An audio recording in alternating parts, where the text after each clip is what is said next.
I'm Phariha Rahman, and I'm one of the Andrew Goodman ambassadors at the Center for Civic Engagement. And today I'm talking to Keith Price, who is running for New York's 22nd Congressional District in the House of Representatives. Thank you for joining us, Mr. Price. Thank you for having me. So my first question is, why are you running to represent New York 22? And if you are elected, what will be your top priorities for the district? Why I'm running is actually quite simple.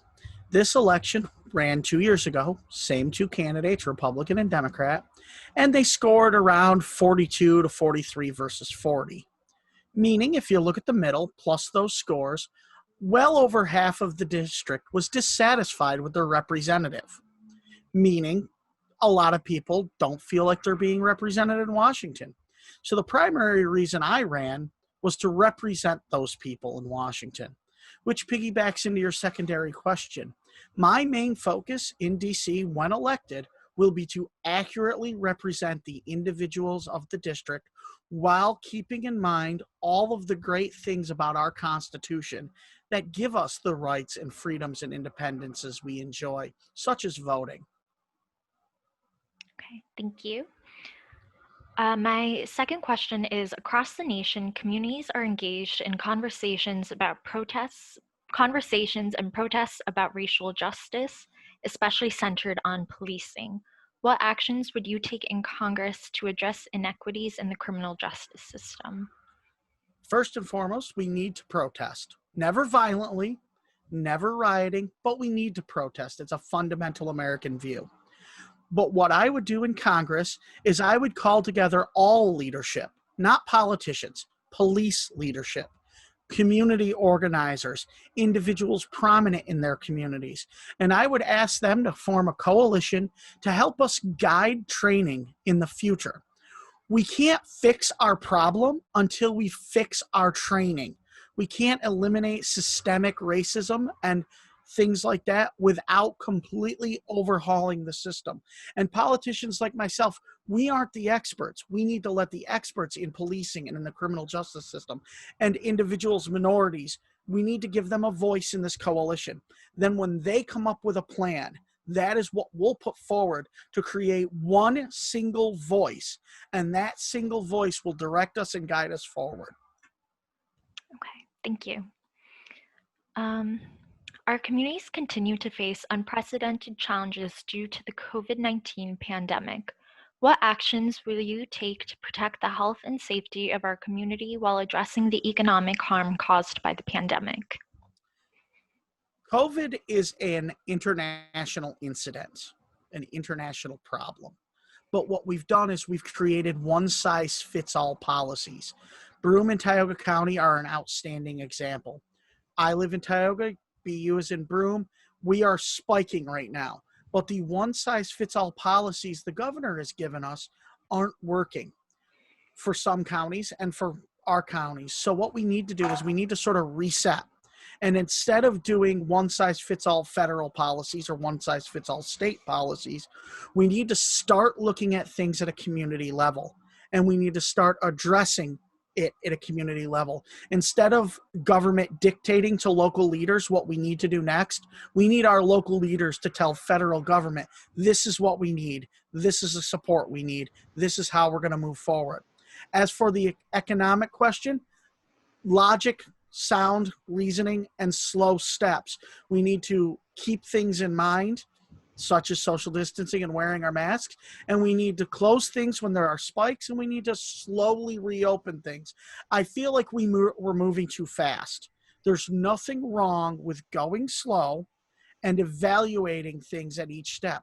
As for what I would do to help small businesses or businesses recover financially, grant programs are always a great idea, but I always look at the community. So that's where I would look. So I would start at community level. Okay. My next question is, with the cost of colleges continuing to rise, many college students take on significant student loan debt. How would you support students pursuing higher education without facing the burden of large debt? First of all, we need to get the federal government out of the student loan business. Once they got in student loan business, we saw tuitions dramatically drive up because the thought was we're just going to keep, the federal government's going to keep giving students money. Students are going to keep giving the colleges money.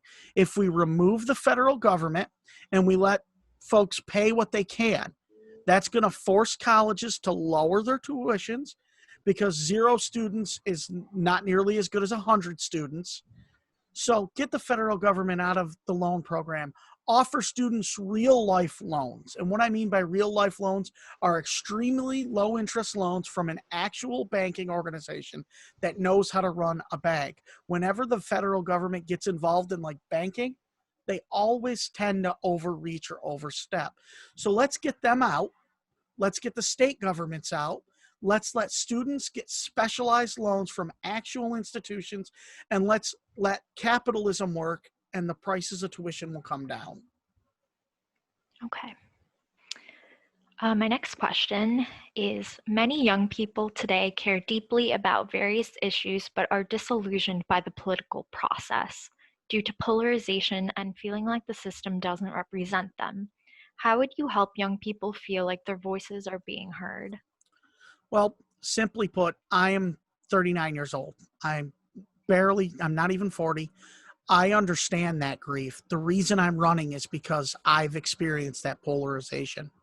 You get a lot of yelling from the left and the right. You hear a lot of Trump this or Pelosi that. And that's why I'm running. That's part of the key.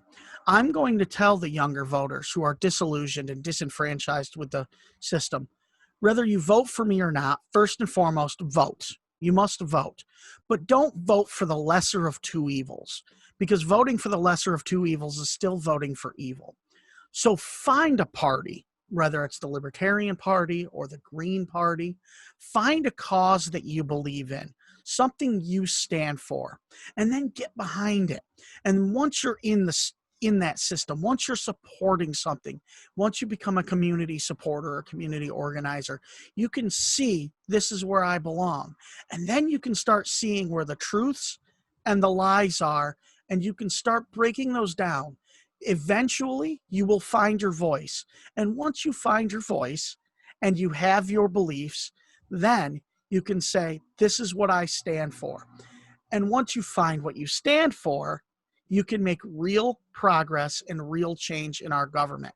If you're sick and tired of the polarization, if you're uncomfortable with the constant yelling, be better than them. And when you're better than them, you will knock them out of office. And when they are out of office, you can lead the way forward.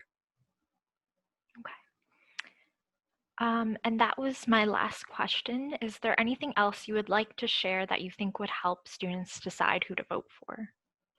Every 4 years, even every year, we are told this is the most important election of our lives. And the reality of it is this is 100% true this year. And the reason it is actually 100% true this year is because we've seen what my opponents have done in the past. They've both been elected.